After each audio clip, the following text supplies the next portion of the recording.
সবাইকে স্বাগত।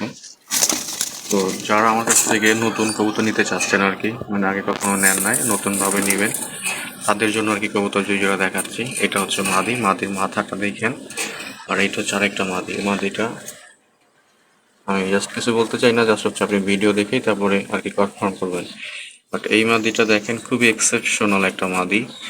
আর এইটা হচ্ছে একটা নর, আমার কাছে মনে হচ্ছে নর দেখেন বিশাল সাইজের নর, আর এই একটা হচ্ছে নর। ঠিক আছে, নর দুইটা অনেক বড় বড় সাইজের, আর এটা আসলে মাদি হইতে পারে আবার নরও হইতে পারে, আমি একটু কনফিউজ, তবে আমার কাছে মনে হচ্ছে যে এটা একটা নর কবুতর। তো এই যে কবুতরটা, যারা নতুন নিতে চাচ্ছেন আমি তাদেরকে সাজেস্ট করবো যে এই দুই জোড়া আপনি চোখ বন্ধ করে নিতে পারেন, যাদের আমার প্রতি বিশ্বাস আছে তারা আর কি। আশা করি এগুলো আপনাদের পছন্দ হবে এবং খুব চমৎকার কোয়ালিটির কবুতর। তো যদি কারো লাগে অবশ্যই ফোন দিবেন। ধন্যবাদ সবাইকে।